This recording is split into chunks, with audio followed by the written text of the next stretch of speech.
In this video, I will show you how to translate a document using Google Translate. If your document is already in Google Docs, open it and navigate to the Tools section in the top menu bar. In the drop-down menu, you will find an option called Translate Document. Click on it and a new window will appear, allowing you to name the translated version of your document. You can enter any name you like, such as Spanish copy, if you are translating it into Spanish. Below the name field, you will see a language selection menu. Choose the language into which you want your document to be translated. Once you have selected the target language, click on Translate, and Google Docs will automatically generate a translated version of your document in a new tab. If the Translate Document option does not appear for you in Google Docs, there is another way to translate your document using the Google Translate website.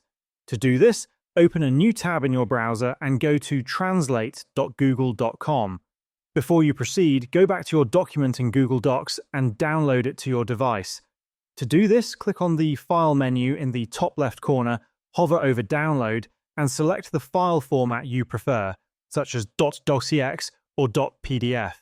Once the document is saved to your computer, return to the Google Translate page.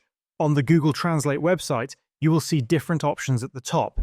Click on the Documents tab to switch to document translation mode. Then, click on Browse your files to upload the document you just downloaded. Once the document is uploaded, you will see two language selection boxes. On the left side, select the language in which your document is currently written. If you are unsure, you can choose Detect Language, and Google will automatically recognize it. On the right side, choose the language you want the document to be translated into. After selecting the languages, click on the Translate button, and Google will process your document.